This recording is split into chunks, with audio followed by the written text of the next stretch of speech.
Cotton Mather recorded that the children flew like geese through the air with incredible swiftness. One child flew 20 feet across a room without her feet ever touching the floor. Welcome to Salem Witch Trials Daily. I'm Josh Hutchinson. And I'm Sarah Jack. John Shepard, a Salem village man, had moved to Raleigh after his wife's death, leaving a triangular orchard. On June 15th, 1692, Reverend Parris decided to buy the orchard, which also included a white oak tree. Also on January 15th, according to Tituba's later testimony, a tall man allegedly appeared to her in her room and threatened to kill the children. He also told Tituba he'd kill her if she didn't help him with the children.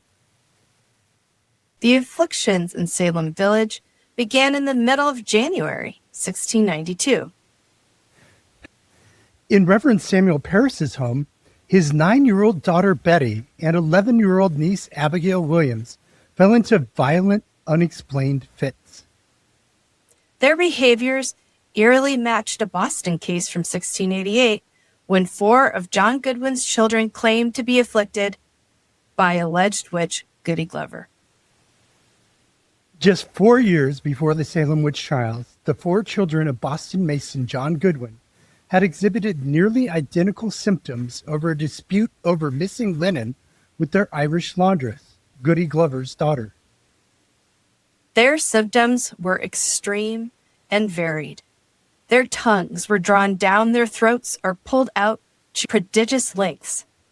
Their jaws were forced out of joint. They were sometimes bent, neck and heels together, or stretched until observers feared their skin would crack. They became deaf, dumb, or blind, often all at once.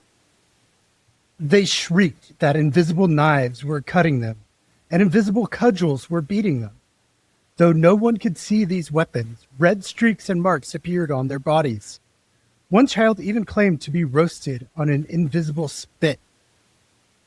Most tellingly, they suffered these intolerable anguishes.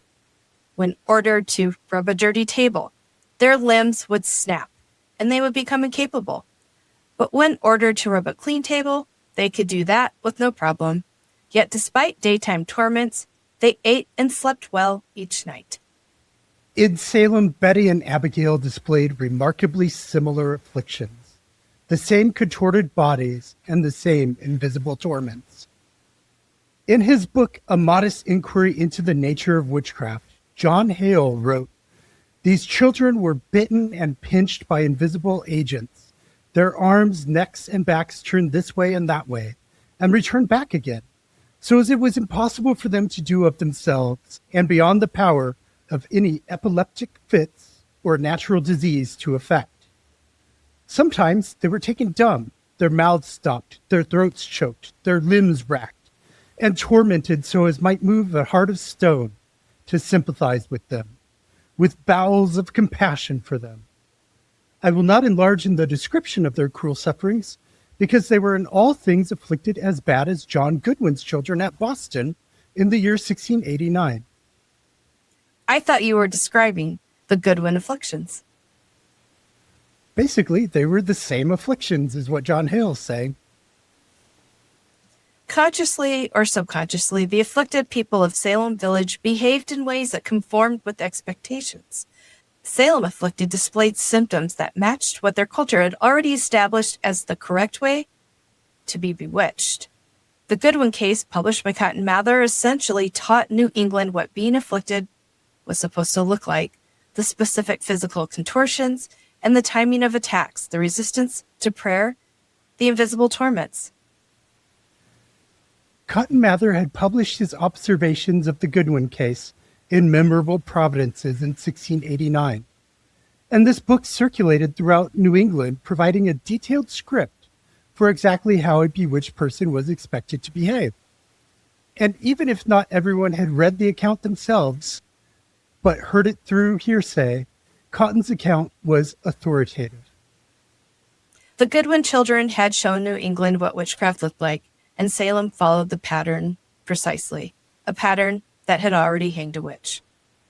And tomorrow we'll talk about modern explanations for these afflictions.